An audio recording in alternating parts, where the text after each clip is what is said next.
जय जगन्नाथ। आपण समस्तଙ୍କୁ ମୋର ନମସ୍କାର। ଆଜିର ବିଷୟ ହେଉଛି ବୃତ୍ତାସୁର ଚରିତ। ଥରେ ଇନ୍ଦ୍ର ସଭାରେ ଦେବଗୁରୁ ବୃହସ୍ପତିଙ୍କର ଅପମାନ ହେଲା। ସେ ଇନ୍ଦ୍ରଙ୍କୁ ଦରିଦ୍ର ହେବା ପାଇଁ ଅଭିଶାପ ଦେଲେ। ଇନ୍ଦ୍ର ଦୁଃଖୀ ଓ ଦରିଦ୍ର ହେଲେ। ଅସୁରମାନେ ସ୍ୱର୍ଗ ଜୟ କଲେ। ଦେବତାମାନେ ବ୍ରହ୍ମାଙ୍କ ଶରଣାପନ୍ନ ହେଲେ। ବ୍ରହ୍ମା ଯଜ୍ଞର ଆୟୋଜନ କରି ନୀତିନିଷ୍ଠ ବ୍ରାହ୍ମଣ ଦ୍ୱାରା ତାହା ସମ୍ପୂର୍ଣ୍ଣ କରାଇବାକୁ କହିଲେ।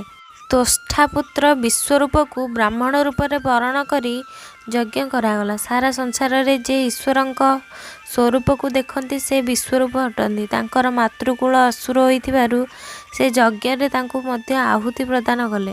ଇନ୍ଦ୍ର ଏଥିରେ ରାଗି ଯାଇ ବିଶ୍ୱରୂପଙ୍କ ମସ୍ତକ ଛେଦନ କଲେ।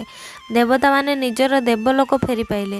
ତ୍ୱଷ୍ଟା ପ୍ରଜାପତି ଏଥିରେ ରାଗି ଯାଇ ଇନ୍ଦ୍ରଘାତୀ ଯଜ୍ଞର ଆୟୋଜନ କଲେ। ଯଜ୍ଞରେ ମନ୍ତ୍ର ଉଚ୍ଚାରଣ ଭୁଲ ହେବାରୁ ଇନ୍ଦ୍ର ହାତରେ ବଧଯୋଗ୍ୟ ପୁତ୍ରର ଜନ୍ମ ହେଲା। ସେହି ଯଜ୍ଞରୁ ଜାତ ପୁତ୍ରର ନାମ ବୃତ୍ତାସୁର ରଖାଗଲା। ସେ ଜନ୍ମରୁ ମହାପ୍ରତାପୀ ଓ ଦେବତା ବିରୋଧୀ ଥିଲେ। ତାଙ୍କ ପ୍ରତାପରେ ଦେବଗଣ ତ୍ରାହି ତ୍ରାହି ଡାକ ଦେଲେ।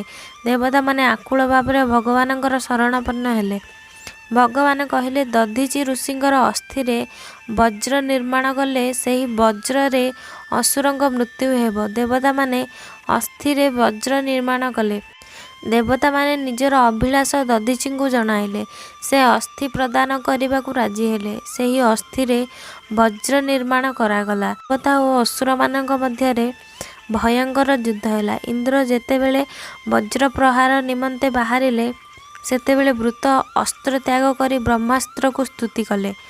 ମୋ ଇନ୍ଦ୍ର ଦେବଙ୍କ ଠାକୁର କୋଳି ସେ ମୋର ଶିରହର ଗଦା ପ୍ରାୟ ବଜ୍ର ନମଣ ବଜ୍ର ମୋ ମରଣ କାରଣ। ହେ ଇନ୍ଦ୍ର, ବଜ୍ର ଦେହରେ ମୁଁ ବ୍ରହ୍ମ ଦର୍ଶନ କରୁଅଛି। ବ୍ରହ୍ମ ସମ୍ପର୍କ ହେଲେ ଆଉ ମୋର ଜନ୍ମ ମରଣ କଷ୍ଟ ରହିବ ନାହିଁ। ତୁମେ କିନ୍ତୁ ବିଜୟ ଲାଭ କଲେ ସ୍ୱର୍ଗ ଭୋଗ କରିବ। ସ୍ୱର୍ଗ ଭୋଗ ଅସ୍ଥାୟୀ ଅଟେ। ଭଗବାନଙ୍କୁ ସ୍ତୁତି କରି ବୃତ କହିଲେ, ପ୍ରଭୁ, ଆପଣଙ୍କର ସେବକ ହେବାର ଯୋଗ୍ୟତା ମୋର ନାହିଁ। ତେଣୁ ଆପଣଙ୍କ ସେବକର ସେବା କରିବାର ସୁଯୋଗ ମୋତେ ଦିଆଯାଉ। ମୋର ମନ, ମୋର ଶରୀର ଓ ମୋର ବାଣୀ ଆପଣଙ୍କର ଗୁଣଗାନ କରୁ। ପ୍ରଭୁ, ଆପଣଙ୍କ ଛଡ଼ା ମୁଁ ସ୍ୱର୍ଗ, ବ୍ରହ୍ମଲୋକ, ଭୂମଣ୍ଡଳ, ରସାତଳ, ଯୋଗସିଦ୍ଧି ବା ମୋକ୍ଷ କାମନା କରୁନାହିଁ। ହେ ପ୍ରଭୁ, ମୋର ମନ ଆପଣଙ୍କ ଦର୍ଶନ ନିମନ୍ତେ ବ୍ୟାକୁଳ ଅଟେ।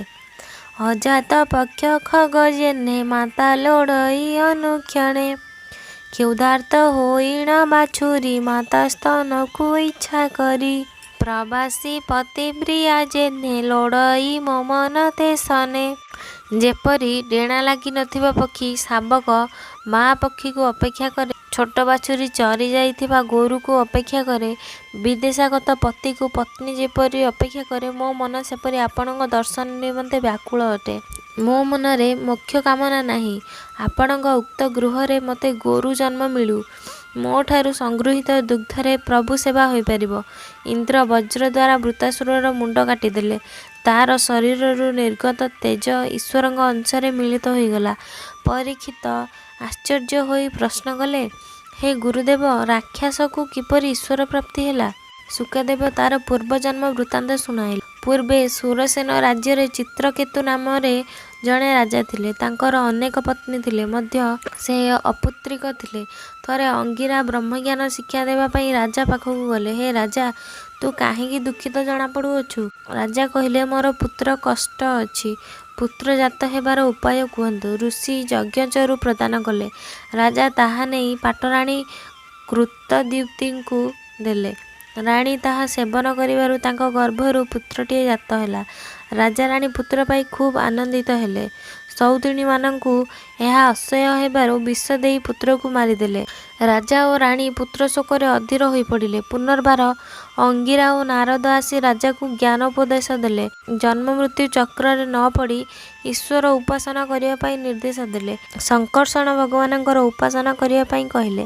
ତଦନୁସାରେ ଶଙ୍କର୍ଷଣଙ୍କ ଆରାଧନା କରି ରାଜା ବିଭୂତି ପ୍ରାପ୍ତ ହେଲେ। ତାହା ଲାଭ କରି ରାଜାଙ୍କର ଗର୍ବ ବଢ଼ିଗଲା। ଥରେ ଭଗବାନ ଶଙ୍କରଙ୍କ କୋଳରେ ମା ପାର୍ବତୀଙ୍କୁ ଦେଖିବାକୁ ପାଇଲେ। ତାଙ୍କ ମନରେ କାମଭାବ ଜାଗ୍ରତ ହେଲା। ଏହା ଜାଣି ମା ରାଜାଙ୍କୁ ଅଭିଶାପ ଦେଲେ। ଚିତ୍ରକେତୁ ମାଙ୍କୁ କ୍ଷମା ପ୍ରାର୍ଥନା କରିବାରୁ ମା କହିଲେ, ପରବର୍ତ୍ତୀ ଜନ୍ମରେ ତୋତେ ଅନନ୍ୟ ଭକ୍ତି ଲାଭ ହେବ। ଓ ତୋର ମୋକ୍ଷ ହେବ। ଶୁକଦେବ କହିଲେ, ହେ ରାଜା, ସେହି ଚିତ୍ରକେତୁ ବୃତ୍ତାସୁର ହୋଇଥିବାରୁ ଆଜି ମୋକ୍ଷ ପ୍ରାପ୍ତି ହେଲା। ଧନ୍ୟବାଦ।